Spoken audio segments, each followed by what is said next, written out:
Hit and run కేసుల్లో కొత్త చట్టం తీసుకొచ్చిన మార్పులతో మహారాష్ట్ర వ్యాప్తంగా ట్రక్ డ్రైవర్లు ధర్నాకు దిగారు.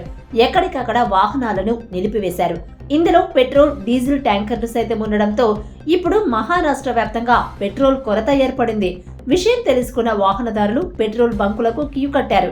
ప్రతి పెట్రోల్ బంకు దగ్గర వందలాది వాహనాలు ఫుల్ ట్యాంకు చేయించుకుంటున్నారు. దీంతో చాలా బంకుల్లో పెట్రోల్, డీజిల్ అయిపోయింది. నో స్టాక్ బోర్డులు దర్శనమిస్తున్నాయి.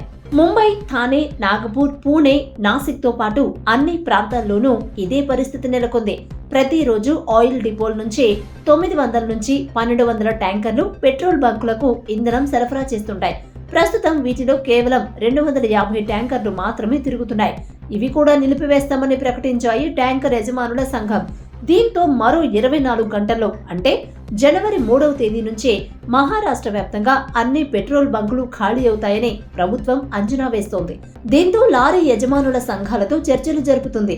అత్యవసరం కింద ఆయిల్ ట్యాంకర్లను మినహాయించాలని కోరుతుంది. దీనిపై యజమానులు వెనక్కి తగ్గడం లేదు. ఈ విషయం తెలిసిన వాహనదారులు తమ బైక్స్, కార్లకు ఫుల్ ట్యాంక్ చేయించుకుంటున్నారు. దీంతో వేగంగా ఖాళీ అవుతున్నాయి బంకులు.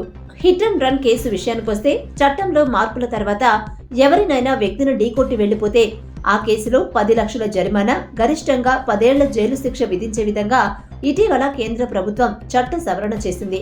దీన్నే ట్రక్, లారీ, క్యాబ్ డ్రైవర్లు వ్యతిరేకిస్తున్నారు. హిట్ అండ్ రన్ కేసులో కేవలం ట్రక్, లారీ డ్రైవర్లను మాత్రమే బాధ్యులను చేసే విధంగా చట్టం ఉందని, ఇందులో బాధితుల తప్పు ఎందుకు ఉండదని ప్రశ్నిస్తున్నారు ట్రక్ యజమానులు. కేంద్రం తన నిర్ణయాన్ని వెనక్కి తీసుకునే వరకు నిరసన వ్యక్తం చేస్తామని, దేశవ్యాప్తంగా ట్రక్, లారీ డ్రైవర్లు సమ్మె చేస్తామని హెచ్చరిస్తున్నారు. Telangana tanker driver union president మాట్లాడుతున్నాం. నా పేరు బాబు ఉదయ్ కుమార్.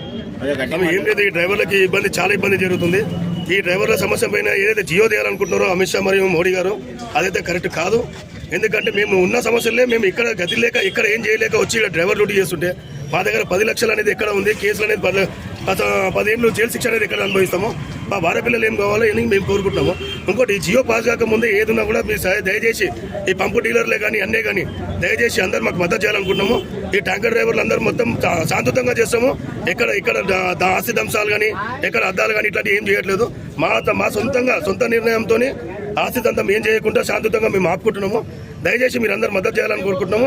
ఇదే కాదు, ఇక్కడ చెర్లపల్లిలో ఉన్న 5 డిపోలు ఏదైతే గ్యాస్ ఉందో, హెచ్పీ గ్యాస్ ఉందో, ఇండియన్ గ్యాస్ ఉందో, బీపీసీ గ్యాస్ ఉందో, ఇండియన్ ఆయిల్ ఉందో, ఇవన్నీ శాంతియుతంగా బంద్ చేయాలనుకుంటున్నాము.